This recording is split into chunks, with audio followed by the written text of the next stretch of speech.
After a year of producing the Peep podcast, I took a break in November to finish writing a book. Now the first draft is done, and I'm back with a new episode. A short discussion on a topic we've heard a lot about over the last several months: spiritual journeys.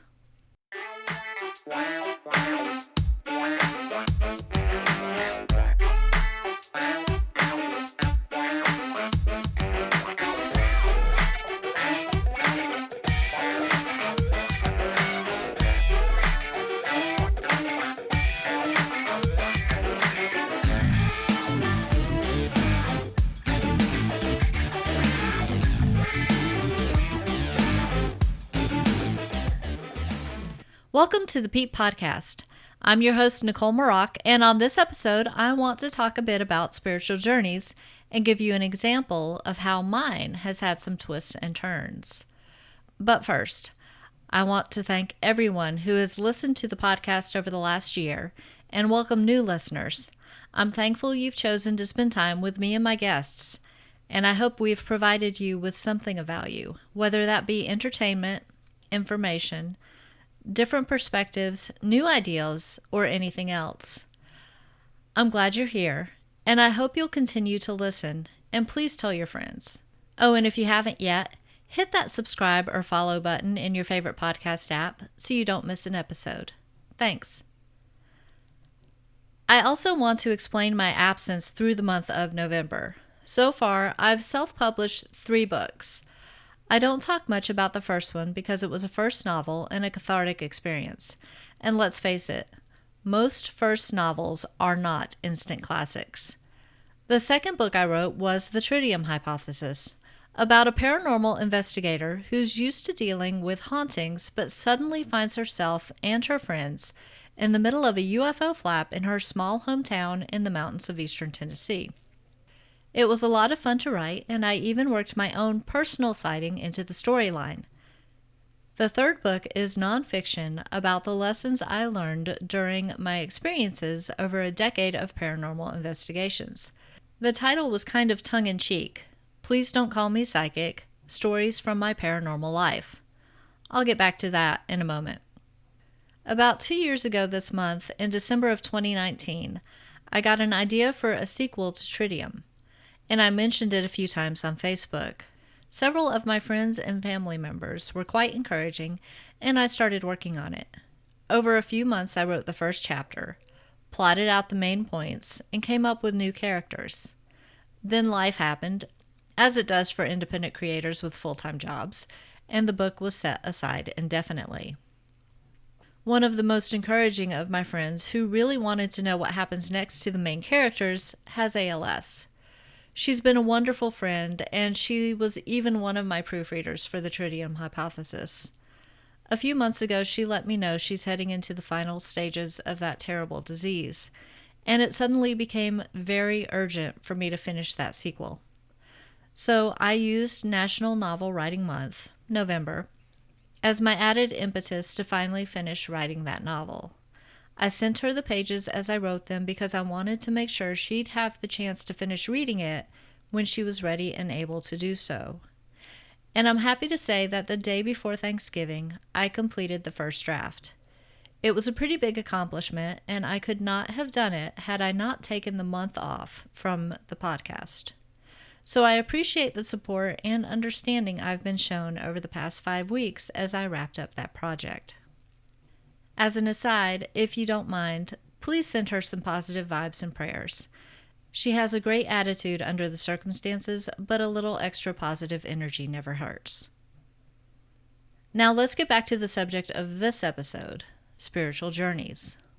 I launched the Peep podcast because as a podcast listener myself, I kept hearing hosts of other paranormal-based shows talk about parapsychological research as if it was a thing of the past that happened during the spiritualist movement and into the middle of the 20th century. Hearing that from favorite podcasters drove me nuts, because I know people who are currently researching parapsychology, energy healing, telekinesis, and other related topics right now. In fact, I personally know some of those academics and researchers. So the idea for this podcast was born from that frustration and my lifelong passion for learning about all things paranormal and parapsychological. I knew that finding researchers with the time and inclination to do interviews might prove difficult, especially as a newbie podcaster without a following yet. So I started with some of the ones I already knew. I've branched out from there as I could, and from the start, I also knew I wanted to balance those interviews with personal stories from everyday paranormal experiencers. Thus, the acronym PEEP stands for People Experiencing Everyday Paranormal. Side note, if you're interested in sharing your personal stories, I'd love to have you. Please use the contact form at peeppodcast.com to get in touch with me. Facebook isn't reliable when it comes to messages, and that form helps your notes stand out in my crowded inbox. Staying true to the podcast's goal of balancing the science and relating the research to the experiencers, I started pretty heavily with conversations with researchers and then moved into more personal stories. I'm still trying to stick to that goal, but at certain times of the year, including the holidays, it gets a little harder to get in touch with academics, especially if they're actively teaching in universities. So you can imagine this is the time of year that experiencer stories are more needed. But I still run into the same issue. Everyone tends to be busier right now. So as I was trying to decide what to do for this episode, back from my month-long hiatus, the topic I kept coming back to is the idea of spiritual journeys. Mostly because, inadvertently, this podcast has become a part of mine. First, let's define a spiritual journey. According to an article on wikihow.com, a spiritual journey is a journey you would take to find out who you are, what your problems are in life, and how to come to peace with the world. The purpose of a spiritual journey is rarely to find an answer. Rather, it is a process of continually asking questions. Now, that might not be the only definition of a spiritual journey, but I think it's useful because it's simple and condensed. Think about some of your favorite movies that show a hero taking a spiritual journey. Often the character is very relatable, very human, and even reluctant. Being a child of the 70s and 80s, Star Wars easily comes to mind. In Episode 4, we meet Luke Skywalker, a young man on a desolate planet with very little sense of purpose. He just wants to hang out with his friends when his chores are done. After a couple of stolen drones are purchased by his uncle, he's propelled into a galaxy-crossing adventure and onto a spiritual journey that changes his life forever, eventually leading him to become what lovers of New Age topics would call an ascended master. It's a compelling story because Luke's far from perfect, even a bit whiny at times, but always tries to do what's right by the people around him, even when it seems impossible. What makes Star Wars even better in my book is the parallel path Han Solo takes. He's on a spiritual journey too, but his path takes quite a few different twists and turns. Han Solo also proves that not every spiritual journey ends in the kind of glory an ascended master revels in. But in the end, each person should end up in a psychologically and psychically better place than where they started, as long as they return to the path when they veered off. Sometimes we take detours that take years, even decades. That's basically my story, which isn't over, by the way. I've just come to a point where I realize that I've been on a journey that started with fear of my own senses. As a paranormal experiencer since childhood, my journey started from a place of fear. If you want more information about that whole story, the Spiritual Frontiers Fellowship talk that I gave at the beginning of October covers my transformation from a scared, sensitive kid to a paranormal investigator. I'll have a link to that talk in the show notes. Like any person on a journey, I needed a guide, and I found some in my 20s in the forms of a professional psychic named Mary Beth Wren and a friend named Stacy who was on her own path. The psychic mediums I met during those years helped me gain control of my empathic senses, showed me Reiki. I took a weekend-long course with them, and helped me to start being comfortable with the ideas of spirit guides and the possibility that I'm meant to be a healer. But then my plot took a big twist. My then fiance was not interested or comfortable with any of those spiritual practices. And sadly, I set them aside for him because, well, I was dumb in love, and there were some lessons I needed to learn with him. Eventually, we got married and quickly fell apart because, in his words, he never wanted to marry me. Our relationship taught me to be very careful about what I ask for. I spent nearly 7 years asking for him to know how much I loved him. And when he was told by friends that he should marry me because I was so devoted to him, I got what I wanted. Then I quickly got tossed aside. After that heartbreaking experience, I learned to ask for what would be best for everyone involved, not what I thought I wanted or needed. By the time our short marriage had dissolved, I was on my path to becoming a meteorologist. That took 3 years of hardcore studying, and then I landed a job as a broadcast meteorologist in Minnesota. Through the marriage, the schoolwork, and the first several months of that job, I had my psychic walls up, and I had shut down the possibility of doing anything more spiritual than attending church when my job allowed. Once I'd settled into Minnesota, I had my first I've Still Got It experience in an old building housing an antique shop. I was literally followed around the building by a ghost and kept trying to convince myself that it was my imagination, prompted by the old energy of the building and the antiques. But before I left, the young lady working the counter, completely unprompted, asked me, "Do you know we have a ghost?" That was it. My walls were down, and I was starting to realize I missed that part of myself. Several months later, I saw an ad online for a group that was looking for paranormal investigators, and they mentioned being associated with psychic medium Tiffany Johnson, whom I interviewed in episode 8. I met with an assistant and thought I'd have the chance to investigate with Tiff, but things didn't turn out that way. Instead, I ended up helping moderate a Facebook group she started called Releasing Crappy People Out of Your Life. Boy, had I gotten good at that practice. So I enjoyed helping with that group for a while. Things in Minnesota didn't work out the way I'd hoped, and I hate winter.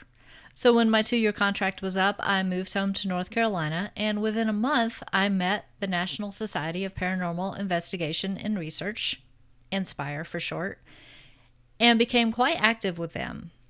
NC is definitely where I was meant to be because that part of my world opened up quickly and amazingly.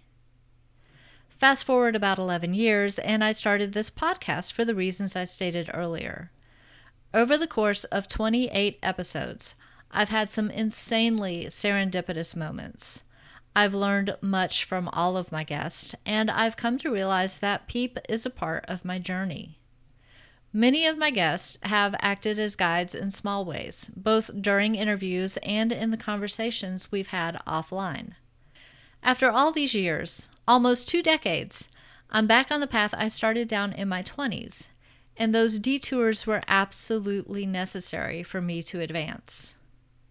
In fact, in episodes 24, 25, 27, and 29, you'll hear the stories of how Carrie, Cynthia, Betsy, and Smith followed their very different paths to a place of helping people through relationship issues, their planetary alignments, and 2 different types of energy healing.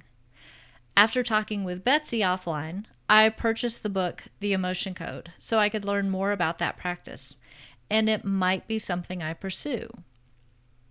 I know I'm back on the path to becoming an energy healer. I just have to find the modality that I'm most comfortable with. At this point, there are some practices I know I need to work back into my life, including daily meditation and yoga. It's easy to fall out of habits and harder to restart them, so I'm saying this publicly to keep myself accountable. On Thanksgiving night, after a day filled with family time, I spent much time praying intensely for someone close to me who had gotten COVID. Knowing that when I'm in that please mode, I'm not listening, I did something I occasionally do. As I got into bed, I asked God, my angels, and spirit guides, if there's anything I need to know right now, please show me in my dreams. And you know what? They did. It's not the first time, and I trust it won't be the last. I've always had vivid dreams, and while they're usually what I call brain dump dreams, as my mind clears cobwebs and makes new connections, there are occasionally dreams with spiritual value. I've spent time with dead loved ones, received instructions, and been shown things that gave me a sense of peace when I needed it. On Thanksgiving night, I was shown over and over a website URL that was very clearly something I needed to remember. So when I woke from that dream, I wrote it down. The next day, I looked at the notebook I keep by my bed, and I was sure the website would have whatever message I was meant to receive. Imagine my surprise when it was not owned by anyone. I knew right away that I was meant to buy the domain, so I did. Now I'm waiting for clarification on what to do with it. Given the name, which will remain secret for now, I'm sure it's related to my next step in this spiritual journey, but it could go several different ways. I want to make sure I get it right. Not perfect, just right. In the process of my journey over the last several months, one thing has become clear to me. If I write another book about my personal experiences, it will be titled, Okay, Fine, Call Me Psychic. While each of us has our own personal path to take, we can encourage each other and learn from each other. So what can you learn from my spiritual journey? It's okay to take detours. Detours are for learning. When you're ready, you'll be shown the way back to your path. Everyone has their own path and you can't walk it for them. Don't try to tell others to walk the same way you do. Just encourage them along the way as they learn the lessons they need to learn in this lifetime. Be open-minded, hopeful, grateful, and ready to take the next step when it appears. Nobody sees the whole path laid out before them in advance. That would defeat the purpose of the journey. We must be present in each moment as we move forward, or we'll miss the experiences we need to have. Gratitude is everything. Since the day my ex-husband left, I have counted my blessings every night before I go to bed. Every single night. Why? Because I know how blessed I am, even when my world seems to be in chaos. God has my back, and I trust Him to help me through even my worst days. He always has. That being said, I'm grateful for your being a part of this journey.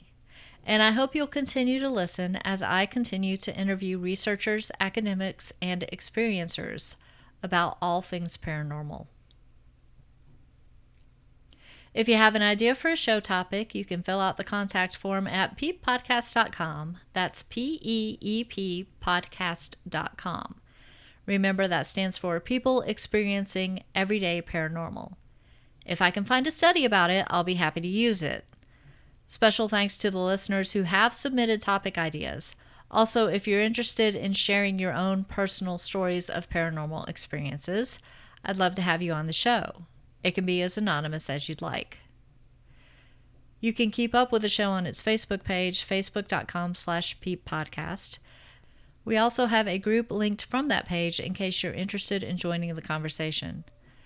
One thing to note is that I only approve group members who answer the questions, and unfortunately, Facebook doesn't keep a list of people who'd be interested in being on the show. So if you said yes to that question, please get in touch through the contact form on my website. If you like the podcast, please give it some rating love on your favorite podcast app, share it with friends, and subscribe so you don't miss an episode. Doing so will help the podcast be found by others. Special thanks to everyone who has given the show some love. I really appreciate it. The Peep Podcast is 100% free to enjoy, but it's not free for me to create. So like many other independent podcasters, I'll happily accept donations. If you're interested in supporting the show financially, you can buy me a coffee at buymeacoffee.com/Nicolle. The Patreon account still exists, but Buy Me a Coffee doesn't require a monthly commitment. All donations will be received with extreme gratitude. No matter how you support the show, listening, telling others about it, financial assistance, or any other way, I always appreciate your being here. Thanks again for listening. Stay safe and be well.